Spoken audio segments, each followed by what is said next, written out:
وَأَنَّا مِنَّا الْمُسْلِمُونَ وَمِنَّا الْقَاسِطُونَ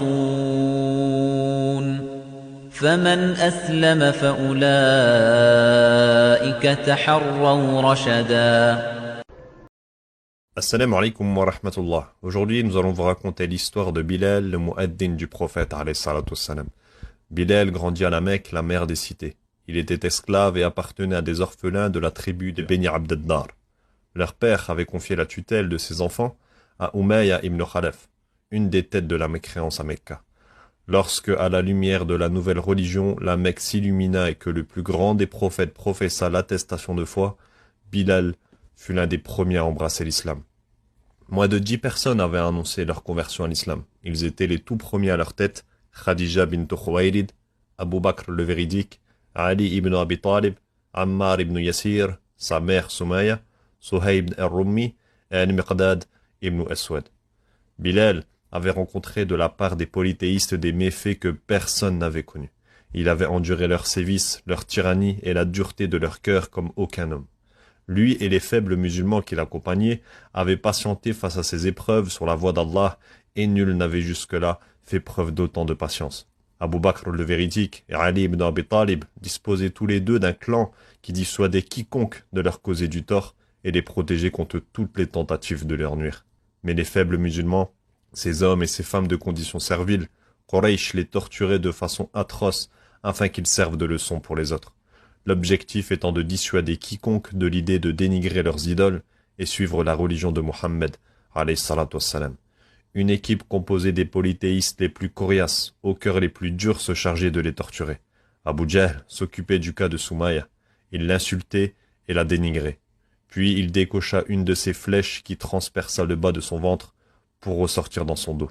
Soumaïa fut donc la première martyre de l'islam. Quant à ses coreligionnaires, et entre autres Bilal ibn Rabah, Quraysh les avait longuement torturés. Quand le sel atteignait les zéniths, que le sable du désert mecquois était bouillant, ils ôtaient leurs vêtements et leur enfilaient une cotte de mailles dont le fer avait chauffé sous la chaleur du soleil brûlant. Ces tortionnaires brûlaient le dos de ses fidèles avec des fouets et exigeaient qu'ils insultent Mohammed.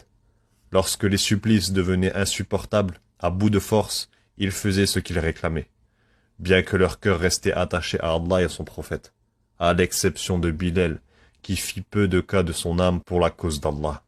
C'est Umayya ibn Khalaf et ses sbires qui le torturaient. Pendant qu'ils lui brûlaient le dos avec un fouet, Bilal répliquait en disant « Ahadun ahad, ahadun ahad » « Il n'y a qu'un Dieu, il n'y a qu'un Dieu ». Ensuite, il ordonnait de poser sur sa poitrine une énorme pierre, mais il continuait de dire « Ahadun ahad, ahadun ahad ». Il le malmenait avec plus de violence, mais lui criait « Ahadun ahad, ahadun ahad ». Il le forçait à dire du bien de leurs idoles, Allat et l'Uzza, mais il répondait en mentionnant Allah et son messager « Dis ce que nous disons », exigeait-il. Mais Bilal répondit « Ma langue ne peut pas prononcer de telles paroles ». Et il le torturait davantage, sans discontinuer. Quand il se lassait de le torturer, ce tyran hautain de Umayya ibn Khalaf attachait une corde à son cou et ordonnait à de jeunes écervelés de le malmener et le traîner entre les deux montagnes de la Mecque.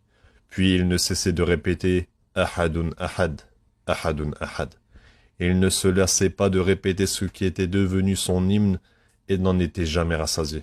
Abu Bakr le véridique proposa à Umayya ibn Khalaf de lui racheter Bilal, et l'homme en profita pour exiger un prix bien plus élevé que la normale. Il pensait qu'Abu Bakr refuserait de l'acheter à ce prix. Il le paya 9 kilos d'or.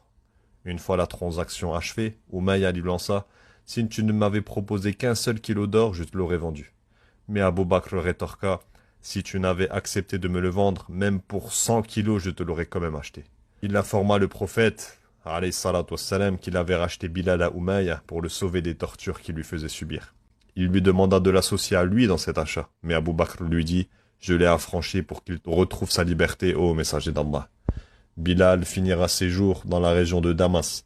Son épouse se tenait à ses côtés durant son agonie. Elle criait « Quelle tristesse !» Et à chaque fois, il rouvrait ses yeux et lui répondait en disant « Quelle joie !»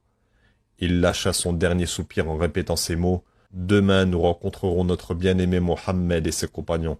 Demain nous rencontrerons notre bien-aimé Mohammed et ses compagnons. »